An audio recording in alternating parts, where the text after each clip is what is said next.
Hello everyone and welcome to Battle of the Beast Central. I'm Adam and today we got the summary of round 1 of Battle of the Beast Season 6, Transformation Takedown. So over the past few videos that I've uploaded onto this channel, I've had the distinct pleasure and honour to be hosting the Transformation Takedown tournament of Season 6 of the Battle of the Beast series. So we started off with 30 beasts, we now have 15 left. And yeah, these seem to be a good batch, honestly. There are some beasts which are obviously not as good as others, but they might surprise us and make it through to round 3.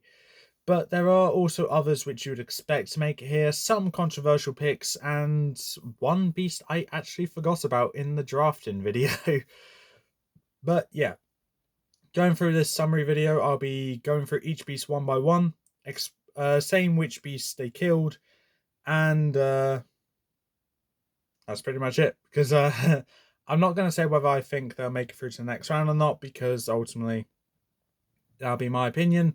I don't want to come across as biased, and also it's probably going to be the same thing. Oh, this beast killed such and such, and as for making it through to the next round, yeah, I can see it. Yeah.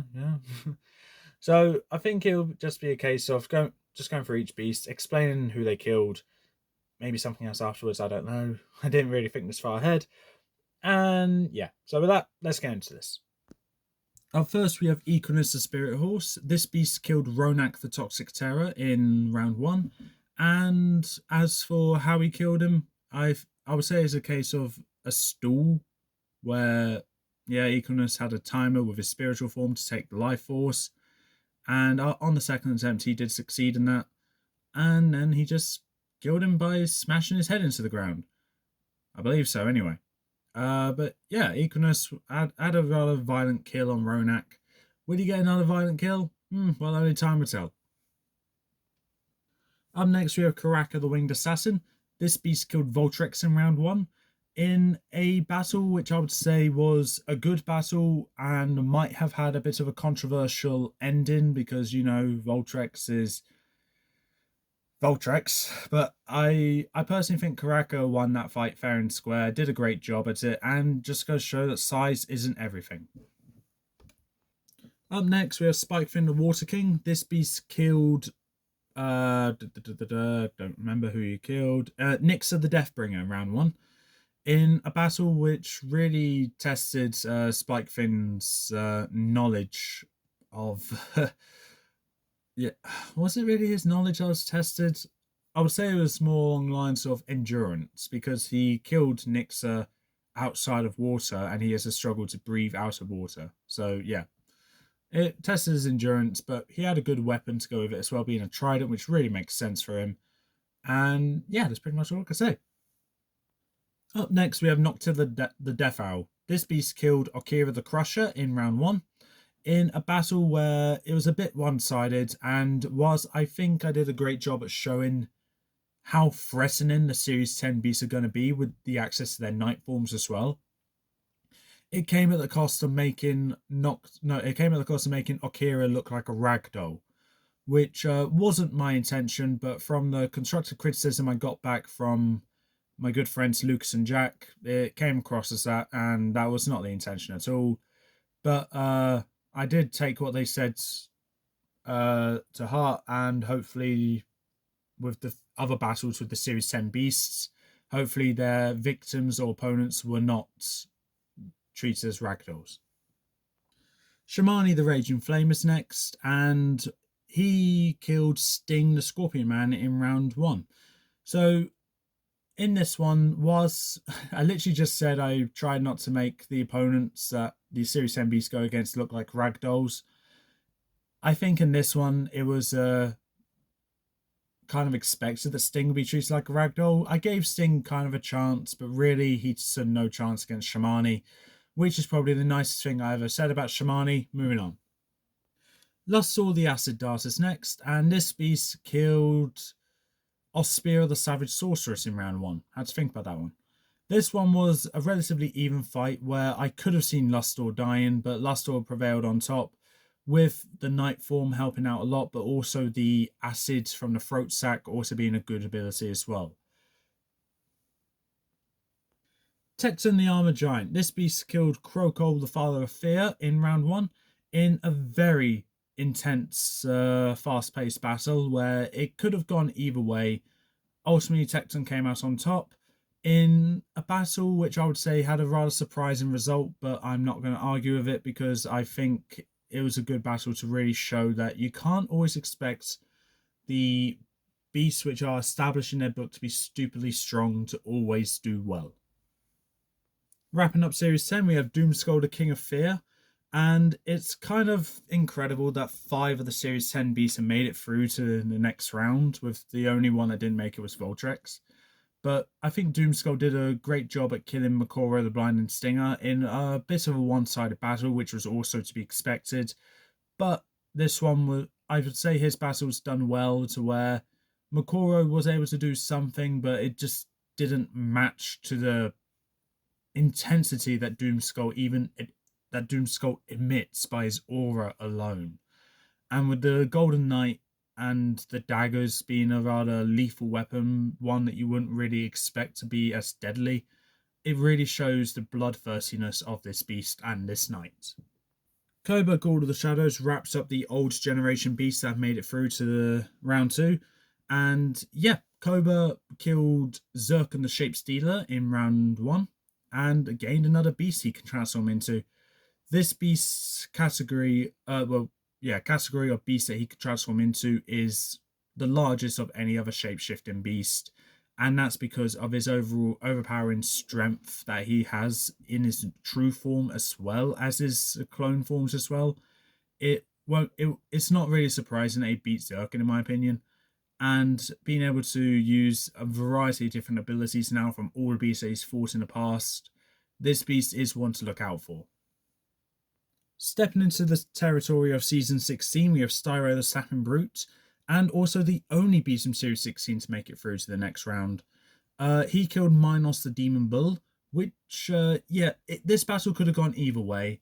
However, Styro got the victory due to his shell being more durable than just a bunch of fur, which Minos has.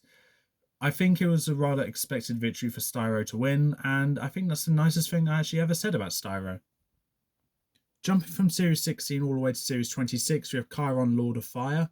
This beast killed Okawa the River Beast in round 1, and whilst it was a bit of a weird matchup to where you would think water would beat fire, but then you got reputation on the line from previous Battle of the Beasts tournaments.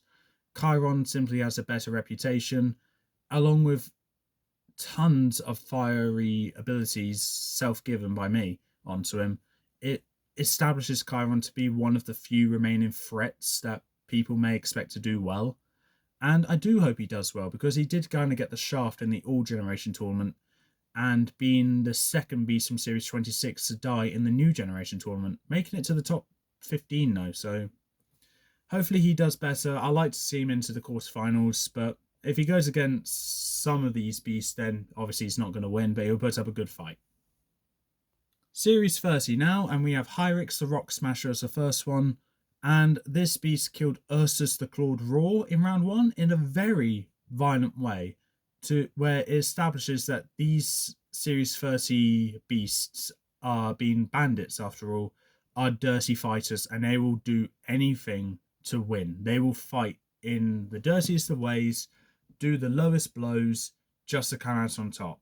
These beasts are cheaters, but as there's no official rules to how the beasts can fight in Battle of the Beasts, as long as it's a fight to the death, the rules are applied. They're just dirty fighters. Up next, we have Leptika the Nocturnal Nightmare. This beast killed Solix the Deadly Swarm in round 1, and in a way, it was a kind of tricky battle for me to host this one, because I actually had no idea what I actually wanted to do with this fight. I chose the cave arena because they're both fought in caves, but then after that, it just came down to how can Solix attack Leptika? Okay, how can Leptika attack Solix?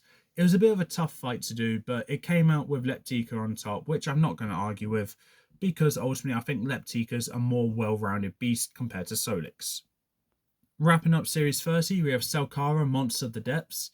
This beast killed Silver the Wild Terror in round 1 in a very brutal way. One where I actually felt really bad for Silver afterwards. Despite being a person that hosts these fights and narrates them, sometimes a death can be a bit much for me, and I think Silver's death by the hands of Selkara was a bit too much for me. It establishes that Selkara, like the other Series 30 beasts, are dirty fighters and will kill in the most violent ways, but also in the most cruel ways as well. So yeah, at least I established that right. I did feel bad for Silver for dying to Selkara, but ultimately though, well, as I said in the video where my liking for Selkara has gone down because of this fight, I wouldn't say it's gone down that much. I would say it can go back up, really. But Selkara, I think during this fight against Silver, I just felt bad for Silver and I just said what I was feeling like in that moment. But don't worry, myself and Selkara, we're cool now, we're cool. Yeah, this beast is, in my opinion, the strongest of Series 30. If any of these beasts are going to make it through to round 2 from Series 30, it's going to be... sorry, let's try that again.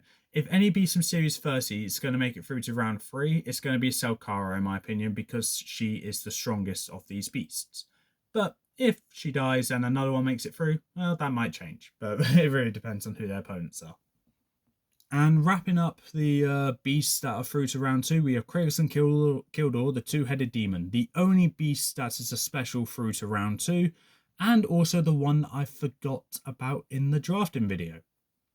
So a bit embarrassing on my part, but hey-ho, Kratos and Kildor, I would say, is, in my opinion, still a forgettable beast, but had some good abilities which made him beat Canis the Shadowhound. However, I think being able to attack Canis' shadow with your own shadow, it kind of sets Canis up for failure. And I really want to see if Kratos and Kildor can actually hold their own against a beast that doesn't have a weakness being its own shadow. And with that, those are the 15 beasts through to round 2. As I said, there are some which I expected to make it into round 2. There are others which I wasn't expecting.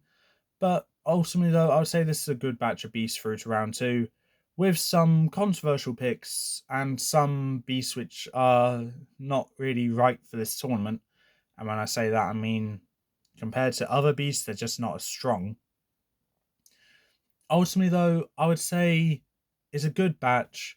Only 8 of them is going to make it through to the quarterfinals, and I haven't the slightest idea who these 8 beasts will be. Because, for all I know, 2 of the names I say can end up going against each other, in which case I'll be wrong. So, I do not know, but Series 10 is dominating this tournament. 5 out of the 6 beasts have made it through to the top 15. That's incredible. Very well done.